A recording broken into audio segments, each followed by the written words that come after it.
Biar wirid lah, biar nggak mempan dibacok. Wah, kita wiridkan. Begitu kata gurunya, ini nggak mempan dibacok, tapi disuntik mati. Nah, disuntik aja nggak usah dibacok.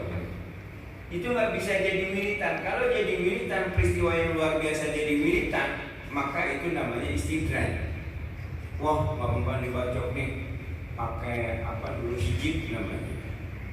Hijib maghribi, ada yang itu hijib bahri, hijib bahri. Hijib yang meniru hijibnya Nabi Musa alaihissalam. Lah kita ngebelah laut ngapain, proyek enggak gitu. Kita kurang kerjaan. Berarti kalau kita mau ada orang yang wirid, kan ada. Ya, kok tahu? Ya tahu lah. Wirid dengan tujuan salah satu misalnya, oh nggak mempan dibacok biar cepat kaya, itu nggak sunnah. Sunnahnya kalau mau kaya ya dagang. Sunnahnya kalau mau kaya ya sedekah. Kemudian yang kelima, ada peristiwa yang luar biasa terjadi pada sihir. Sihir itu peristiwa yang luar biasa terjadi atas bantuan jin atau setan. Nah, Rasulullah ini irhas namanya. Peristiwa yang luar biasa terjadi pada Rasul ketika beliau masih anak-anak. Karena orang mau jadi apa itu sudah ada cirinya.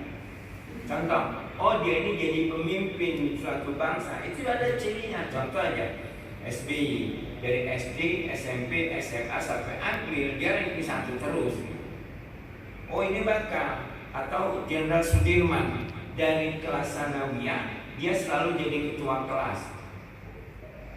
Jadi orang tuh ada ciri, oh ini bakal ini ada. Nggak mungkin Allah itu ujuk-ujuk cerit langsung mendatangkan, enggak. Contoh, orang ciri pengen kaya, pinter aja dagang. Saya punya teman, apa aja bisa dia dagang dulu dari kecil.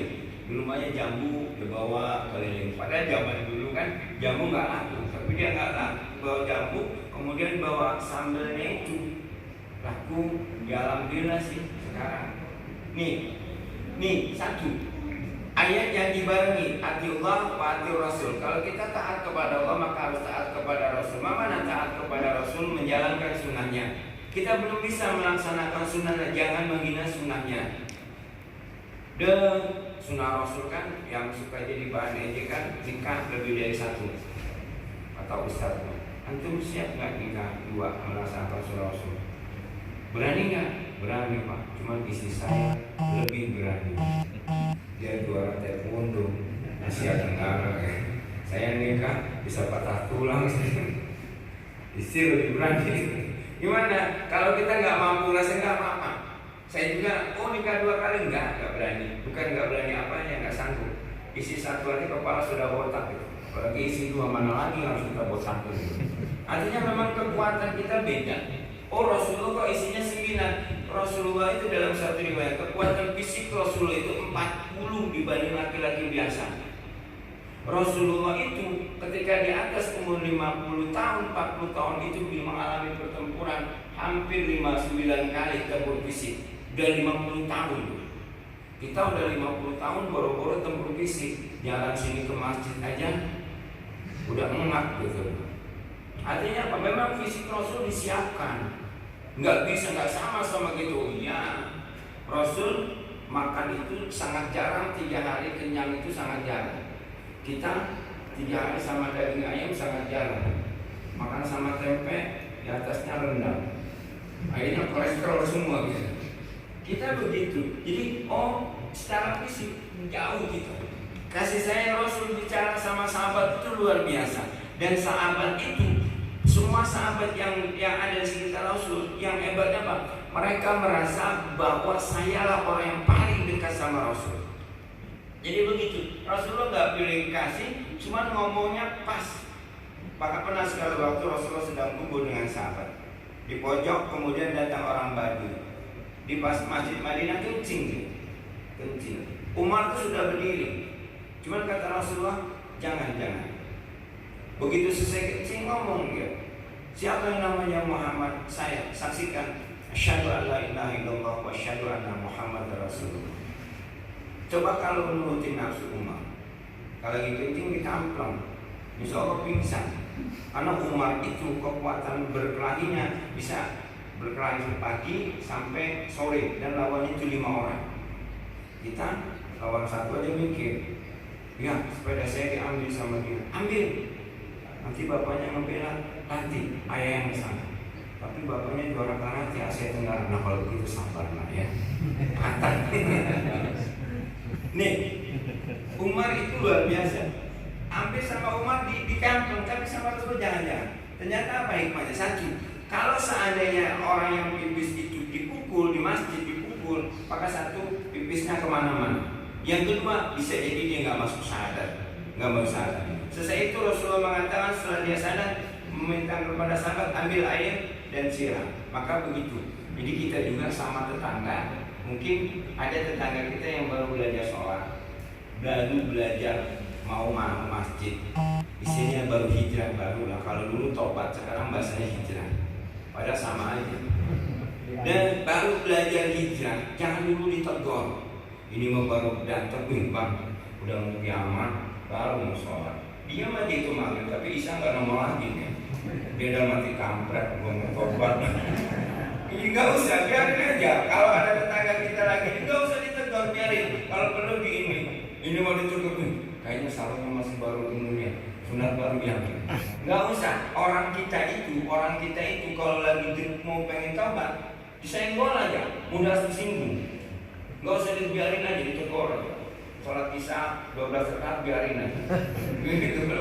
Saya punya satu jamaah, dia baru belajar, habis sholat maghrib sholat lagi. Saya bilang saya tegur nanti ini, saya cari celah, cari waktu. Udah seminggu 5 hari begitu terus. Kan saya habis sholat maghrib subuh itu biasanya nggak pulang, baca Quran menyusul. Ini orang sholat habis subuh itu sholat dia. Kan ketahuan sih pak orangnya, oh udah. Sekali waktu dia lagi lari, pas lewat rumah saya ngobrol, saya panggil ngobrol, udah ngobrol apa, terus saya ngomong nih kalau sholat sobadah subuh itu nggak ada nih. Oh gitu Pak Ustaz? Iya. Kok Pak Ustaz nggak ngomong? Ya nanti kalau saya ngomong nanti sampai nih nggak mangkat mana? Ya suruh Pak Ustaz. Alhamdulillah. Jadi ngomongin temen juga begitu pelan-pelan. Ada temen gak mau sholat, ya dideketin aja. Sholat, jangan galak-galak bener sholat. Nanti kalau masuk neraka, masuk surga, nomornya udah ganti. Gak pakai smartphone lagi. Nih, yang kedua, yang pertama hati Allah, patuh Rasul. Yang kedua, hakimus sholat, patuh zakat. Dirikan sholat dan bayar zakat. Dan kita lihat banyak ayat-ayat Al-Quran kalau berbicara mengenai sholat, dia bukan af'an, bukan mengerjakan, tapi aqimu, mendirikan. Artinya apa? Sholat ini bukan cuma mengerjakan 5 waktu, tapi setelah sholat ini yang kita lihat, ada nggak asarul minas sujudnya, ada nggak bekas dari sholatnya. Kan nggak banyak di kita. Sholat Jumat kita bawa sendal jelek, nggak pantas. Atas pakai sorban, pakai jubah, maka sendal di bawah masa merah sama biru. Kan nggak pantas pas artis status ngeliat bawah. Pakai sendal baru spot jantung.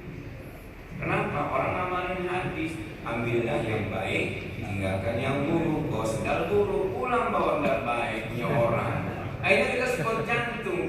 Nah ini kenapa orang begitu? Karena nggak mendirikan sholat. Sedangkan ciri khas sholat yang pertama akan lahir adalah tanha anil fasya'i wa munkar.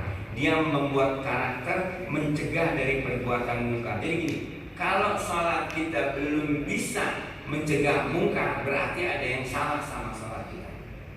Mungkin syaratnya, mungkin khusyuknya, mungkin ilmunya, mungkin tingkat keikhlasannya. Karena setiap ibadah itu punya asal, apapun ibadah. Bapak rajin enggak?